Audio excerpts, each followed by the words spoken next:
नमस्कार. मेन्स 24 चॅनलमध्ये सगळ्यांचे स्वागत आहे. अमरावती महानगरपालिकेच्या वतीने जागतिक एकल महिला दिन मोठ्या उत्साहात साजरा करण्यात आला. एकल, विधवा, घटस्फोटित व परिवक्त्या महिलांच्या स्वाभिमान, आत्मविश्वास आणि स्वावलंबनाला बळ देण्याच्या उद्देशाने आयोजित करण्यात आलेल्या या कार्यक्रमाला मोठा प्रतिसाद मिळाला. महिलांनी आपल्या संघर्षातून उभे राहत समाजात निर्माण केलेली वेगळी ओळख आणि त्यांचे योगदान यांचा गौरव यावेळी करण्यात आला.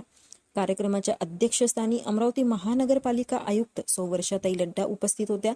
यावेळी महापौर श्रीचंद तेजवानी, उपमहापौर सचिन भेंडे, उपायुक्त नरेंद्र वानखडे, महिला व बाल विकास अधिकारी प्रकाश मेश्राम, अविनाश मार्डीकर, गटनेते नाना आमले, गटनेत्या ममताताई आवारे, महिला बाल विकास विभागाच्या सभापती रजनीताई डोंगरे, सदस्य विद्याताई माटे, अर्चनाताई आत्राम, ॲडव्होकेट प्रीतीताई रेवेने तसेच नगरसेवक महेश मुलचंदानी यांची प्रमुख उपस्थिती होती. कार्यक्रमात 2018 पासून स्वयं आधार प्रकल्पाच्या माध्यमातून प्रशिक्षण घेऊन स्वतःच्या पायावर उभ्या राहिलेल्या महिलांचा विशेष सन्मान करण्यात आला. तसेच विविध क्षेत्रांमध्ये उल्लेखनीय कार्य करणाऱ्या महिलांचा सत्कार करून त्यांच्या कार्याची दखल घेण्यात आली. यावेळी उपस्थित मान्यवरांनी महिलांच्या सक्षमीकरणासाठी राबवण्यात येणाऱ्या विविध योजनांबाबत मार्गदर्शनही केले.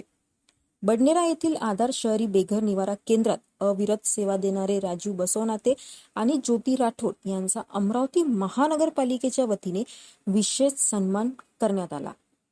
त्यांच्या समाजोपयोगी कार्याचे उपस्थितांनी कौतुकही केले. कार्यक्रम यशस्वी करण्यासाठी अमोल साकुरे, प्रियंका चव्हाण, प्रीती बमनोटे, अक्षय चुडे, अवंती साखरे, कुकटकर, दिगंबर तायडे, रेणुका कापूसकर, ज्योती राठोड, राजू बसवनाते तसेच इतर सर्व सहकाऱ्यांनी मोलाचे योगदान दिले. कार्यक्रमाच्या शेवटी सर्व मान्यवर, अधिकारी, कर्मचारी आणि सहभागी महिलांचे आभार मानण्यात आले. जागतिक एकल महिला दिनाच्या निमित्ताने संघर्षातून यशाचा मार्ग निर्माण करणाऱ्या सर्व कर्तृत्ववान महिलांना सलाम करण्यात आला. अशाच प्रेरणादायी बातम्यासाठी बघत रहा वुमेन्स 24 चॅनल.